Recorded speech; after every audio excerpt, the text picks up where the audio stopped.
রাসূলুল্লাহ সাল্লাল্লাহু আলাইহি ওয়াসাল্লাম রমজানের প্রথম 10 দিন ইতিকাফের জন্য মসজিদে ছিলেন। জিবরাইল আলাইহিস সালাম আসছেন, আসে বলতেছে, ইয়া রাসূলুল্লাহ, ইয়া হাবিবাল্লাহ, আপনি কিসের জন্য ছিলেন?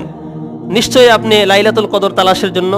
রাসূলুল্লাহ সাল্লাল্লাহু আলাইহি ওয়াসাল্লাম বলতেছেন, হ্যাঁ, আমি লাইলাতুল কদর তালাশের জন্য প্রথম 10 দিন আমি ইতিকাফে ছিলাম। জিবরাইল আমিন বলতেছে, ইয়া রাসূলুল্লাহ, ইয়া হাবিবাল্লাহ, আপনি পান নাই। রাসূল আবার দ্বিতীয় 10 দিন শুরু করছে। দ্বিতীয় 10 দিনের শেষে জিবরাইল আমিন আসলেন, ইয়া রাসূলুল্লাহ, ইয়া হাবিবাল্লাহ, আপনি নিশ্চয়ই লাইলাতুল কদরের তালাশে আপনি ইতিকাফ ছিলেন। ইয়া রাসূলুল্লাহ, আপনি পান নাই।